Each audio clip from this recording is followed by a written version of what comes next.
사도행전 6장 8절에서 15절까지의 말씀 다 같이 봉독하겠습니다. 스데반이 은혜와 권능이 충만하여 큰 기사와 표적을 민간에 행하니 리버티노, 구레네인, 알렉산드리아인, 길리기아와 아시아에서 온 사람들의 회당이라는 각 회당에서 어떤 자들이 일어나 스데반으로 더불어 변론할세 스데반이 지혜와 성령으로 말함을 저희가 능히 당치 못하여 사람들을 가르쳐 말시키되 이 사람이 모세와 및 하나님을 모독하는 말 하는 것을 우리가 들었노라 하게 하고 백성과 장로와 서기관들을 충동시켜 와서 잡아가지고 공회에 이르러 거짓 증인들을 세우니 가로되 이 사람이 이 거룩한 것과 율법을 거스려 말하기를 마지 아니하는도다. 그의 말에 이 나사렛 예수가 이곳을 헐고 또 모세가 우리에게 전하여 준 규례를 고치겠다 함을 우리가 들었노라 하거늘 공회 중에 앉은 사람들이 다 스데반을 주목하여 보니 그 얼굴이 천사의 얼굴과 같더라. 아멘. 스데반이라는 이름의 의미를 혹시 아십니까? 혹시 아세요? 네, 면류관이라는 뜻이 있습니다. 스데반. 그래서 어저께 제 말씀 준비하면서 제가 영어로 이름을 짓게 되면 스데반 너무 좋다. 그런 생각이 들더라. 면류관. 참 얼마나 귀한 말인지 모르겠습니다. 그 LA에 있는 제 친구 목사님이 교회 이름이 또 면류관 교회예요. 그래서 그 이름도 참 좋다. 이런 생각이 들더라고요. 면류관 참 우리가 사모해야 될 것입니다. 의의 면류관을 구하시는 여러분과 제가 될 수 있게 되기를 간절히 바랍니다. 스데반은 사도행전 6장 8절에서 8장 2절까지 등장합니다. 8장 2절 말씀 한번 보시겠습니다. 다 같이 읽겠습니다. 경건한 사람들이 스데반을 장사하고 위하여 크게 울더라. 6장 8절부터 8장 2절까지는 스데반을 중심으로 한 기록입니다. 스데반이 집사로 세워진 지 얼마 지나지도 않아서 스데반이 첫 번째 순교자가 되었습니다. 사도도 아니었고 집사였는데 사도보다 앞서서 첫 번째 순교자가 된 것은 저는 대단히 중요한 의미가 있다고 생각됩니다. 어떤 의미에서는 사도보다 평신도가 먼저 순교했다는 것은 우리가 그리스도인이라는 면에서는 다 동일하죠. 오히려 사도보다 첫 번째 순교자로 이 평신도 집사를 하나님께서 부르셨다는 것은 뒤에 보면 사도행전 12장을 보시면 야곱이 첫 번째 사도로서 순교하게 되는 것입니다. 그러므로 참된 신앙은 1년도 채 되지 않았을 시간에 이 스데반의 순교를 볼 때 참된 신앙은 결코 시간의 문제가 아니며 참된 신앙은 결코 직분의 문제도 아니라는 것입니다. 저는 송경문 성도님께서 이제 믿게 되신 지는 얼마 되지 않으셨지만 정말 참된 신앙을 가지실 수 있게 되기를 축원합니다. 시간의 문제가 아니라는 것이고 오히려 긴 시간 동안 모태신앙 혹은 수십 년 동안 신앙생활을 한번 자기 자신들을 우리가 한번 깊이 되돌아볼 수 있는 은혜의 시간 될 수 있게 되기를 간절히 바랍니다. 시간과는 무관할 수 있다는 것이죠. 긴 시간 동안 신앙생활하는 것 참 가치 있는 일입니다. 그렇지만 그것이 꼭 참된 신앙을 보장하는 것은 아니라는 것입니다. 스데반은 6장 8절 보시기 바랍니다. 은혜와 권능이 충만했던 사람이었습니다. 사도행전 6장 3절을 한번 보시죠. 6장 3절. 성령과 지혜가 충만한 7을 택하라 이렇게 말했습니다.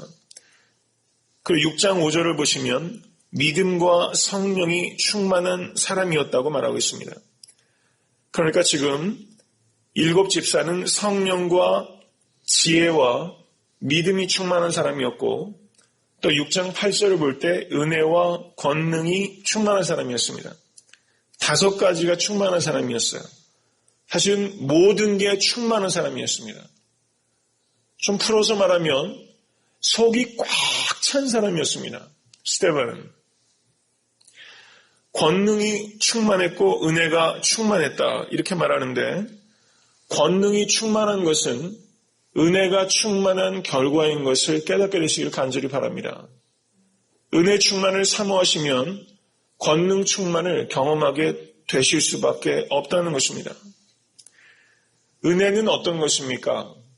오늘은 특별히 찬송할 때 은혜 찬양을 많이 했는데요. 은혜는 다정한 것입니다. 권능은 힘입니다. 그러므로 성령 충만한 사람은 이 다정함과 힘이 그 인격 안에서 통합이 되는 사람입니다. 은혜만 있는 것도 아니고 힘만 있는 것도 아니라는 것이죠. 이 다정함과 견고함이 같이 통합되는 인격, 참 귀한 인격입니다. 다정함과 견고함을 가지시는 여러분 되실 수 있기를 간절히 바랍니다. 특별히 자녀를 양육하실 때 내 자녀가 하나님 다정함이 있게 하소서, 내 자녀가 견고함이 있게 하소서. 이 두 가지는 의미 없이 쓴 말이 아닙니다. 은혜와 권능이 충만한 것. 성경은 참 기가 막힌 것 같아요. 성령께서 감화감동하셨기 때문에 은혜가 충만하고 권능이 충만한 것을 이렇게 말씀해 주시는 것입니다. 6장 8절을 보시면 기사와 표적이 나타났는데 큰 기사와 표적이 나타났습니다. 사도행전 2장 43절을 한번 보시겠습니다. 먼저 2장 22절을 먼저 보실까요? 2장 22절. 큰 권능과 기사와 표적, 이 누구를 통해서 나타났습니까? 크게 좀 말씀해 보시겠어요? 나사렛 예수를 통해서 큰 권능과 기사와 표적이 나타났던 것입니다. 2장 43절 보시겠습니다. 기사와 표적이 많이 나타났는데 누구를 통해서 나타났습니까? 사도를 통해서 나타났죠. 5장 12절 보시겠습니다. 5장 12절.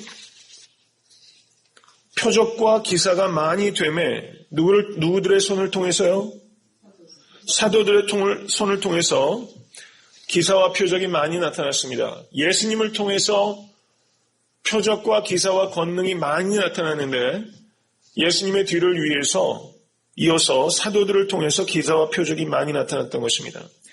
그런데 6장 8절을 보시면 이제 사도들뿐만 아니라 누구를 통해서, 집사를 통해서 기사와 표적이 많이 나타났다는 것입니다. 사도가 이제 헬라파 과부들의 원망이 들릴 때 말씀 전하는 것과 기도하는 것에 전무하리라 이렇게 말하면서 역할의 한계를 정한 것입니다. 분명히 초대교회에는 사도와 집사들의 구분이 명확하게 있었습니다. 그리고 사도의 사역과 집사의 사역이 분명히 구분되어 있었지만 그 구분이 절대적인 것은 아니었다는 것입니다. 표적과 기사는 사도들을 통해서 주로 나타나지만 은혜와 권능이 충만한 집사를 통해서 표적과 기사가 나타나는 것이 더 좋은 것입니다. 이것은 초대교회가 질서는 있었지만 형식적인 공동체는 아니었다는 것을 의미하는 것입니다. 대단히 역동적인 공동체였다는 것을 의미하는 것입니다. 그러므로 애틀랜타 섬기는 교회는 질서는 있지만 역동성을 잃지 않는 교회가 되어야 되는 것입니다.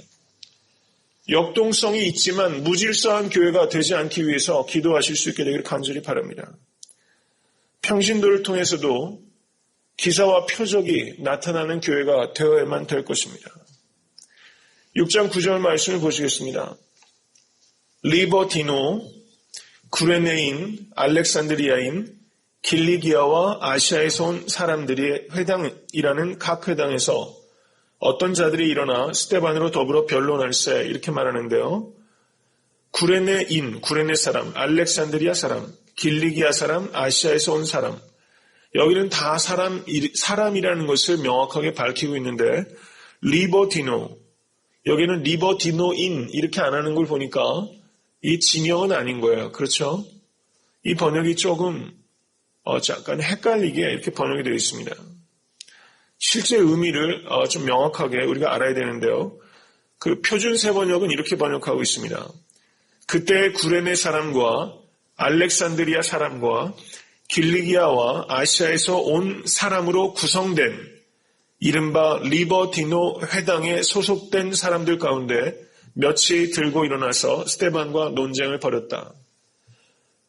지금 개역 한글 번역에서는 회당이 5가지가 있는데 그 각 회당에서 논쟁을 벌인 것 같은 인상을 줍니다. 그런데 실제 성경 원어는요, 여기서 리버디노는 어떤 의미냐면 freed man 이런 뜻입니다. 노예에서 자유로움을 얻은 사람들로 주로 구성된 회당 이런 뜻입니다. 리버디노 회당. 그러니까 4개 구레네와 알렉산드리아와 길리기아와 아시아에서 온 사람들이 모여있는 자유자의 회당, 거기에서 스데반이 변론을 벌였다. NIV 번역도 그렇게 번역하고 있습니다. 이 번역이 보다 의미가 정확하게 통합니다. 여기에서 스데반이 6장 9절 제일 마지막에 보면 더불어 변론했다 이렇게 말하고 있습니다. 사도 바울이 어느 지역 사람이죠? 길리기아 다수 사람이죠. 지금 여기에서 7장에서는 스데반이 순교하는데 그때 바울이 거기 있었습니다. 그러므로 지금 리버디노 회당에서 변론할 때 지금 가장 대표적으로 지금 스데반과 변론하고 있는 사람은 사울이었을 것이다. 이렇게 이해하는 것이 타당합니다. 사울이 얼마나 학문이 깊은 사람입니까?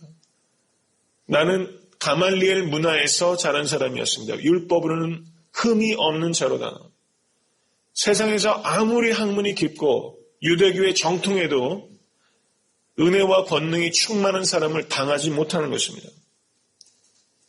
스데반이 지혜와 성령으로 말함을 저희가 능히 당하지 못했다 했을 때 바울이 이 안에 있는 것입니다.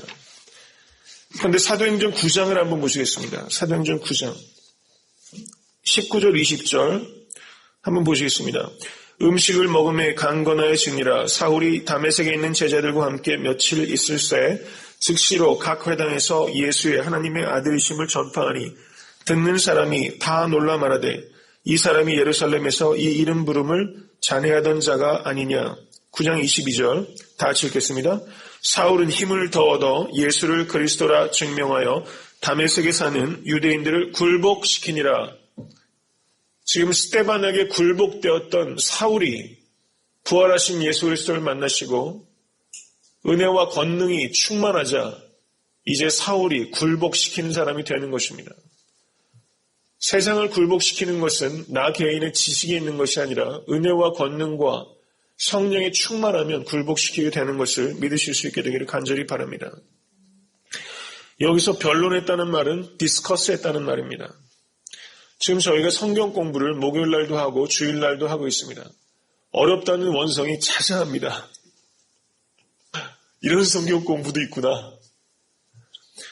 여기서 변론했다는 것은 자신의 신앙과 신학을 명확하게 알고 있다는 것을 의미하는 것입니다. 믿음은 생각 없는 것을 믿음이라고 말하지 않습니다.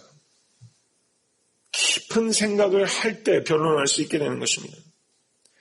복음에 대해서 깊이 있게 변증하고 변론하실 수 있는 역량을 키워가실 수 있게 되기를 간절히 바랍니다. 전 특별히 이 부분을 묵상하면서 김용구 집사님 생각하지 않았겠습니까? 김 집사님께서 우리가 믿는 도를 변론하실 수 있는 그런 신앙과 신학의 깊이를 가지실 수 있기 위해서 기도하시기 바랍니다. 끊임없이 자신을 깨뜨리고 갱신하고 확장할 수 있어야 됩니다. 근데 말씀을 듣고 성경 공부를 하고 다 돼도 내가 대개의 경우는 취사 선택해서 그냥 지식적으로 이렇게 준비하고 내가 생각하는 것들을 강화하기 위해서 말씀을 받을 때가 사실은 더 많이 있습니다. 말씀을 받고 내가 끊임없이 깨어지고 확장되기 위해서는 굉장히 고통이 따른 일입니다. 그래서 말씀을 들으면서 여러분들의 고정관념을 깨뜨리시고 오직 성령께서 나를 만드실 수 있도록 새롭게 창조하실 수 있도록 내어드리실 수 있게 되기를 간절히 축원합니다. 이제 6장 11절 말씀 보시겠습니다. 사람들을 가르쳐 말시키되 이 사람이 모세와 및 하나님을 모독하는 말 하는 것을 우리가 들었노라 하게 하고 거짓말을 시킨 것입니다. 6장 12절 보시면 충동질을 하고 잡아가지고 왔습니다. 충동질하고 폭력까지 쓰게 되는 것입니다. 신학적으로 이길 수 없게 되자 거짓말을 일삼고 충동하고 그리고 폭력을 일삼는 것입니다. 세상사가 이렇게 돌아가지 않습니까? 거짓말과 폭력을 무기 삼지 않게 되시기를 간절히 소원합니다. 유대인들이 이 충동질, 거짓말과 폭력이라는 무기를 썼지만 이 무기를 통해서 스데반을 무너뜨리려고 했지만 정작 이 무기를 드는 순간 가장 많이 상하는 사람은 누구입니까? 유대인 자신입니다. 그러므로 거짓말과 폭력으로 다른 사람을 위압하고 이기려고 하지 않게 되기를 간절히 바랍니다. 여기에서 거짓말과 폭력으로 스데반을 무너뜨리려고 했던 유대인을 보면서 우리는 깊이 한 가지를 생각해야 합니다. 진리 앞에 승복할 줄 아는 법을 배우실 수 있게 되기를 축원합니다. 이기는 법보다 지는 법을 배우는 것이 더 중요하고 더 소중할 때가 있습니다. 우리는 이길 때 성공하지만 지는 법을 배울 때 성숙할 수 있는 것입니다. 자녀들에게 잘 지는 법을 가르치시기 바랍니다. 인생을 살다 보면 이기는 법보다 이길 때보다 질 때가 더 많이 있습니다. 근데 잘 지는 법을 가르치지 못하면 잘 이기는 법을 배울 길이 없는 것입니다. 성장하기 위해서 더 중요한 것은 잘 실패할 줄 아는 법입니다. 여기서 유대인들은 은혜와 권능이 충만한 사람 스데반을 보면서 지는 법을 배워야만 했습니다. 성도님들께서도 지금 아직까지 지지 않고 어떻게 해서든 이기려고 하는 그런 영역이 혹시 계시진 않습니까? 하나님 앞에서 자복하시고 무릎 꿇으실 수 있는 여러분 되실 수 있게 되기를 간절히 축원합니다. 어떤 의미에서는 우리가 자기 십자가를 진다는 것은 매일같이 지는 법을 배우라는 뜻일 것입니다. 우리는 짐을 통해서 이길 수 있게 된 존재입니다.